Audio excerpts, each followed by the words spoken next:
afternoon, at the Nicholson Villa. Dahlia, are you going to Miss Hummer's birthday banquet later? Can you take me with you? James asked excitedly, looking at the invitation card on the table. After all, that was the daughter of Edwin Hummer, the richest man in Swinton. If he could make a connection with someone like that, it would benefit him for life. I am going, but there are only 2 invitations. Julia already reserved the second one, Dahlia replied calmly, throwing cold water on his hopes. Her? James turned to glance at Julia, who was doing her makeup on the sofa, and looked annoyed. Dahlia, I'm your real brother. You'd rather take her than me? Julia shot him a sideways glance, clearly disdainful. What would you even do there? Everyone attending tonight is either a high-ranking official or a socialite. You? A high school dropout? You'd just embarrass us. Hey! What's that supposed to mean? You think you're so impressive? James snapped. I'm obviously better than you, Julia said bluntly. You. James was about to explode, but Florence cut in. Enough already. She's our guest.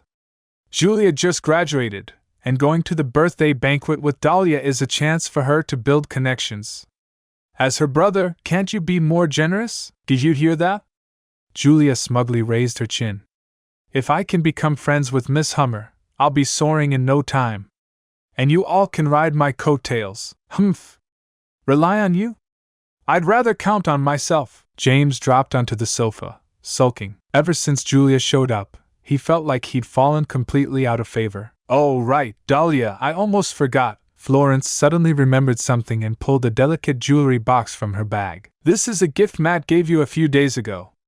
Since you're going to the birthday banquet, now's the perfect time to wear them.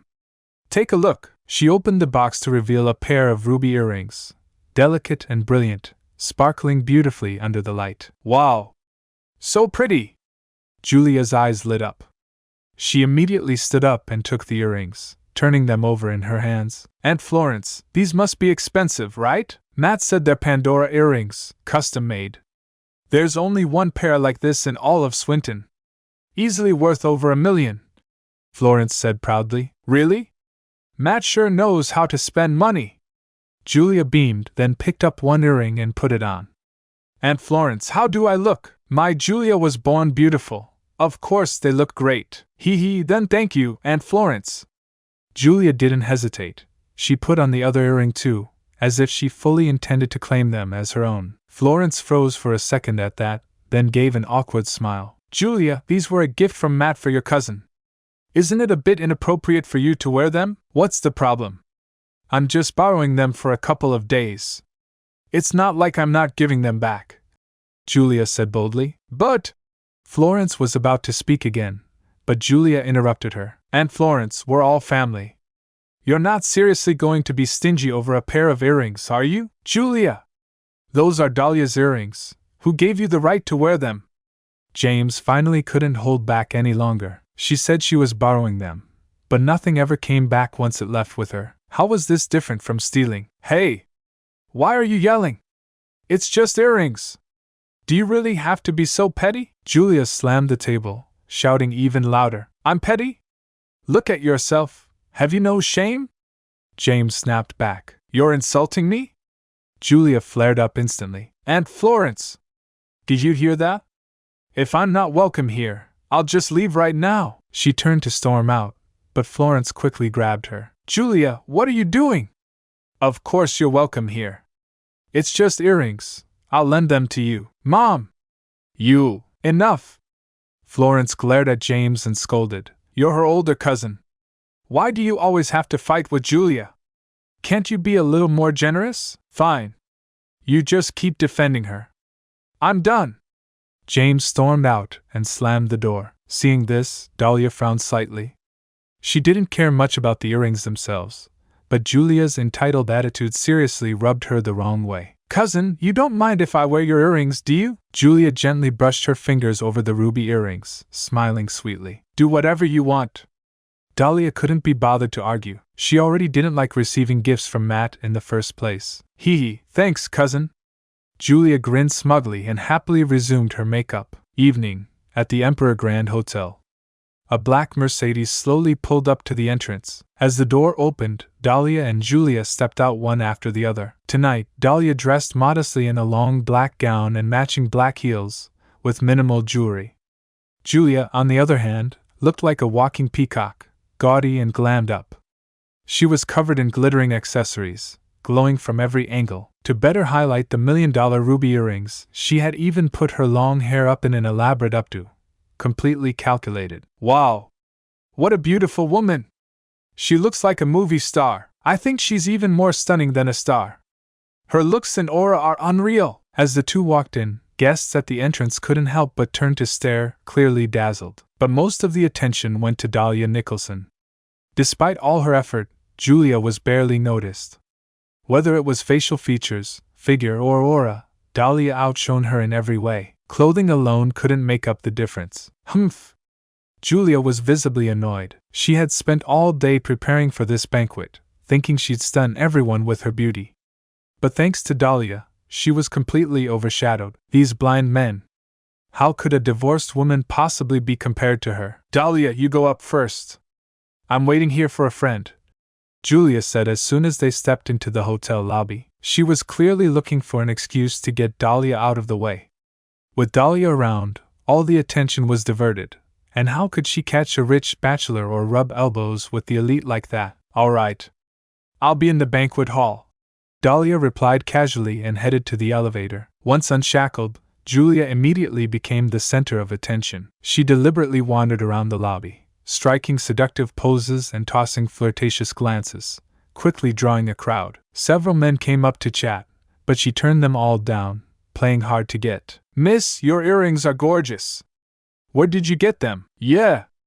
I've never seen such dazzling, intricate ruby earrings before. Those stones are huge. Must have cost a fortune, huh? It wasn't just the men, even some women gathered around, curious and awestruck. When it came to jewelry, women rarely held back their admiration. These are Pandora ruby earrings, custom made, a gift from my boyfriend. They're a royal exclusive, one of a kind in the world. As for the price, not too expensive, just $1 million or $2 million, Julia said with a modest smile. Though her words sounded humble, her smug expression betrayed her pride. $1 million or $2 million not expensive?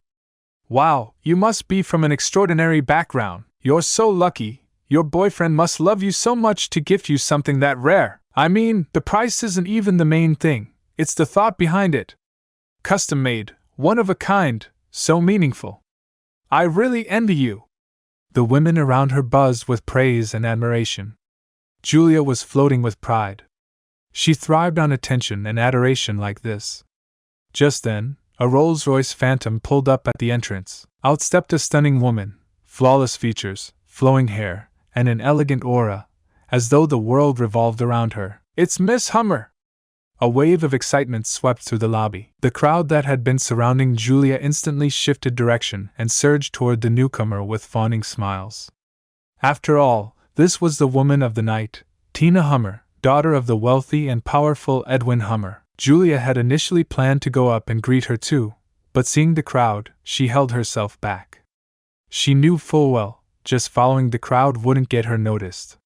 She needed Miss Hummer to notice her directly. With that in mind, she deliberately positioned herself by the entrance and turned her head just enough to show off the dazzling ruby earrings as prominently as possible. After all, jewelry was the perfect conversation starter, and hopefully the first step to getting closer to someone like Tina. She didn't believe for a second that any woman could resist a pair of earrings this stunning. And sure enough, just as Tina was being ushered into the hotel, she suddenly stopped in her tracks, staring directly at Julia.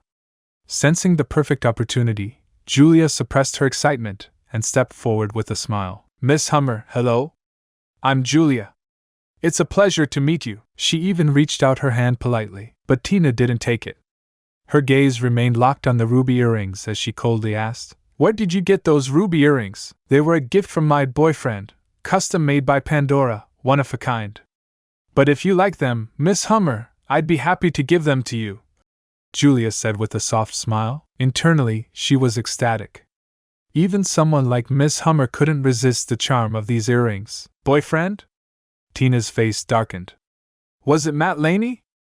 The reason she asked was because Matt had recently sent her a birthday gift, a pair of ruby earrings identical to these. Oh? So Miss Hummer knows Matt? Then that means we're kind of friends, aren't we? Julia's eyes lit up. She hadn't expected these earrings to become her golden ticket to success. Who the hell said we're friends? You lowly tramp! Tina's eyes flared with fury, and she slapped Julia hard across the face. Smack! A crisp, sharp sound echoed. Julia froze, clutching her face in shock. Miss Hummer, why did you hit me? I asked you, what is your relationship with Matt Laney? If you dare lie to me, I'll toss you into the sea to feed the fish. Tina snarled. Her man was not to be touched by anyone. And Miss Hummer, you've misunderstood. Matt and I are just ordinary friends, nothing more, I swear. Julia stammered in panic. She had no idea what had triggered Tina's anger, but it was clear that things had taken a dangerous turn. Ordinary friends would give you ruby earrings worth millions? Do you think I'm stupid? Tina looked murderous. It has nothing to do with me. These earrings aren't mine. They belong to my cousin, Dahlia Nicholson. I just borrowed them to wear for a couple of days. Julia blurted, finally terrified. Seeing no way out, she quickly confessed the truth. Dahlia Nicholson? Tina narrowed her eyes. She suddenly recalled that Matt had once asked her to help bail someone out at the police station, and the name he mentioned was Dahlia Nicholson. She hadn't thought much of it at the time, but now it all made sense. That bitch! Not only is she seducing my man, but she dares show up at my birthday banquet? She's deliberately provoking me. Tina clenched her teeth, her eyes gleaming with murderous intent. Miss Hummer, this is all Dahlia's fault. It has nothing to do with me. Please spare me. Julia was already breaking into a cold sweat. She finally realized Matt Laney and Miss Hummer were actually in a relationship, and Miss Hummer clearly recognized the earrings. This was like being caught red-handed. Shut up! Tina snapped. If you don't want to die, then do something for me. Anything you say, Miss Hummer. I'll do my absolute best. Julia promised earnestly. Put this in Dahlia's handbag. Tina took out a delicate jewelry box and handed it to her. Miss Hummer, what is this about? Julia was confused. Less talking? Just do what I said. Tina barked. Why, yes. Of course. Julia nodded rapidly, not daring to refuse. And just can't accept it. This can't be the end yet. You promised to never leave, and now you're gone. Can't believe I can feel the world slipping away as you slowly fade from my everyday. You promised forever a love without end, but now I'm left broken, struggling to mend. I thought we were so tied, destined for a lifetime, love with no end, love with no end.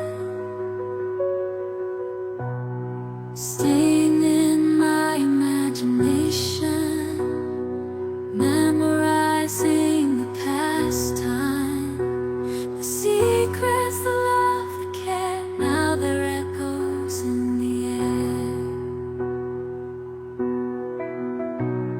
I still see your face in